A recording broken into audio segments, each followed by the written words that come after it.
তো গাইজ যেহেতু তোমালোকৰ SSC GD এক্সাম আহি পালে মাজত মাত্ৰ কেইটামান দিন এতিয়া তোমালোকে মোক কেইজনমান না বহুতে সুধি আছে যে মোক টেষ্টত কিমান স্কোৰ আহিব লাগিব কিমান স্কোৰ আহিলে আমি এক্সামত এটা ভাল স্কোৰ আনিব পাৰিম বা আমি মোক টেষ্টত যদি আমাৰ ইমান স্কোৰ আহি আছে তেতিয়া হলে আমাৰ এক্সামত ইমান স্কোৰ আহিব না নাই তো আজি ভিডিওটোত ইমানে কম মোক টেষ্টত যদি তোমাৰ এইখিনি স্কোৰ আহি আছে তেতিয়া হলে 100% নিশ্চিত হৈ থাকা যে তোমাৰ সিলেকশন এবাৰ হ'ব আৰু এক্সামত তুমি এটা ভাল স্কোৰ কৰিব পাৰিবা আৰু তুমি ধুনীয়াকৈ একদম সিলেকশন ল'ব পাৰিবা তো সকলোবিলাক কৈ আছো আজি ভিডিওটো আহক আমি স্টাৰ্ট কৰো তাৰ আগত যদি চেনেলটো নতুন গাইছ সকলে সাবস্ক্ৰাইব আৰু ভিডিও লাইক কৰা আৰু কমেন্ট কৰি জনাওচোন তোমালোকৰ মোক স্কোৰ কিমান আহি আছে তাকো ময়ো গম পাব লাগিব না কথাটো তো চাওক কথাটো আমি দুই ধৰণে আলোচনা কৰিম মোক টেষ্টৰ স্কোৰৰ ওপৰত কিছুমানে টুক্কা মাৰি কেনে মোক টেষ্ট দিয়ে আৰু কিছুমানে ডাইৰেক্ট যেটা পাৰে 80% ওপৰত যাৰ একুৰেসি আছে মানে যিসকলে মানে অনলি পাৰা কোৱেশ্চন কেটা এটেন্ড কৰে আৰু যিসকলে টুক্কা মাৰি কেনে মানে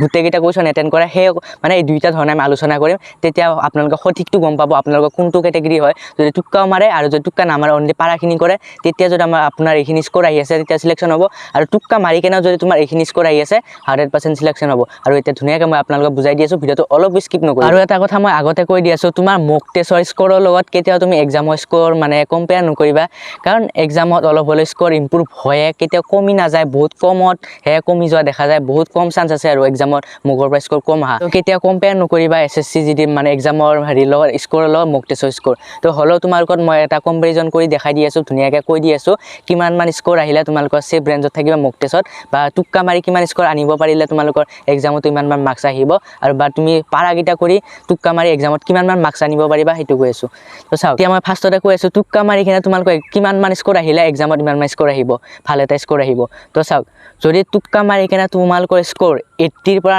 100 ৰ ভিতৰত আছে বা 80 ৰ পৰা 90 মান আছে মানে 80 ৰ ওপৰত থাকিবই লাগিব 80 ৰ তলত থাকিলে বহুত এটা কম চান্স হয়তো পাব কোনো গ্যাৰান্টি নাই আৰু পাবও পাৰা নাপাব পাৰা হেতু নকও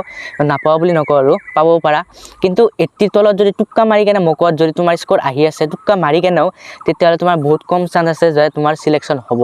আৰু যদি টুক্কা নামাৰি কেনে মানে যেটা পাৰা একুৰেসি তোমাৰ 85+ এনেকুৱা যদি একুৰেসি হয় তোমাৰ যদি টুক্কা নামাৰি কেনে 60ও আহি আছে তথাপি তোমাৰ 99% চান্স আছে তোমাৰ এক্সামত সিলেকশন হ'ব কেনেকৈ মই ধুনীয়াকৈ বুজাই দি আছো চাওক তোমালোকে ধৰা হা যিসকলে টুক্কা মাৰি কেনে 80 90 স্কোৰ আনিব নোৱাৰা 70 80 ফাঁচি আছা সেইসকলে কিয় সিলেকশন হোৱা চান্সটো কম আছে চাওক তোমালোকে পাৰাখিনি 30 35 টা পাৰা ধৰা 30 টাই পাৰা 30 টা 60 নম্বৰ আহি গল তোমালোকে টুক্কা মাৰি হে 70 80 মান উঠাই আছা তো হেনকে যদি তোমালোকৰ আহি আছে তো বহুত কম চান্স আছে আৰু বহুত ৰিস্ক আছে তোমালোকে চাকৰিটো হয়তো নোপোৱা কাৰণ টুক্কা মাৰিয়ে যদি তোমাৰ মুকত 80 আহি আছে তো তুমি বহুত কম চান্স আৰু টুক্কা মাৰি তোমাৰ 80 ৰ ওপৰত থাকিব লাগিব 90 ৰ ওচৰ বা 100 মান থাকিব লাগিব তেতিয়াহে তুমি এক্সামত এটা ভাল স্কোৰ কৰাৰ সম্ভাৱনা আছে যদি তোমাৰ টুক্কা মাৰি যদি 80 ৰ ওপৰত আহি আছে তেতিয়া হলে তোমাৰ চান্স মানে আছে আৰু 80 ৰ ওপৰত যদি আহি আছে আৰু যদি 80 ৰ তলত আহি আছে তোমাৰ চান্সটো বহুতে কম আছে যে তুমি এবাৰ সিলেকশন হ'ব বা এক্সামত এটা ভাল স্কোৰ কৰিব পাৰিবা আৰু এতিয়া মই কৈ আছো টুক্কা নামাৰি কেনে কিমান মান স্কোৰ আহিলে তোমাৰ এক্সামত সেফ থাকিব চাওক মোক টেষ্টত যদি তোমাৰ টুক্কা নামাৰি কেনে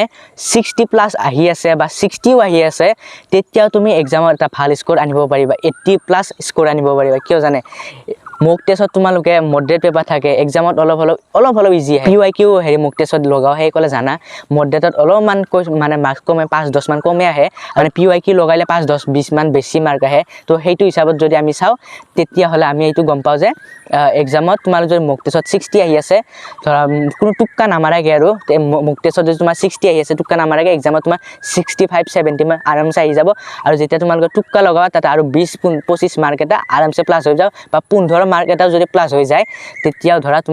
তোমাৰ এফালে যদি 70 আহি আছে আৰু 85 তো কি মজাকে তোমাৰ সিলেকশন হৈ আছে কাটঅফৰ বহুত ওপৰত যায় আছে তুমি আৰু যদি তোমাৰ টুক্কা মাৰি কেনে 80 তলত আহি আছে 70 আহি আছে তো এক্সামত তুমি তো ভালদৰে 60 65 তোমাৰ ইমান মান এক্সামত মাৰ্কসটো ফাঁসি যাব বা 70 মানত এই সিলক কিছুমানৰ যেনুকা হয় 1 2 নম্বৰ কাৰণে কাটঅফৰ ৰৈ যায় তো তোমাৰো হেনুকা হোৱাৰ চান্সটো বেছি আছে 1 2 নম্বৰ কাৰণে কাটঅফৰ ৰৈ যায় চান্সটো বহুত বেছি আছে সেই কাৰণে এতিয়াও তোমাৰ হাতত যিখিনি সময় আছে বহুত ভালদৰে পঢ়া মোক টেষ্টত টুক্কা লগাই স্কোৰ ভৰাই একো লাভ নাই তোমাৰ যদি 60 টুক্কা নামাৰাকে 80+ ৰ ওপৰত একুৰেসি থাকি যদি 60 মানে 60 কেও মোক টেষ্টত আহি আছে তেতিয়া তোমাৰ এটা বহুত বেছি চান্স আছে যে তোমাৰ সিলেকশন হ'ব তো ইয়াৰ দ্বাৰা মই এটাই কথা বুজাব খুজি আছো মোক টেষ্টত টুক্কা নামাৰিবা টুক্কা নামাৰি যদি তোমাৰ 60 ৰ ওপৰত বা 60 মানকে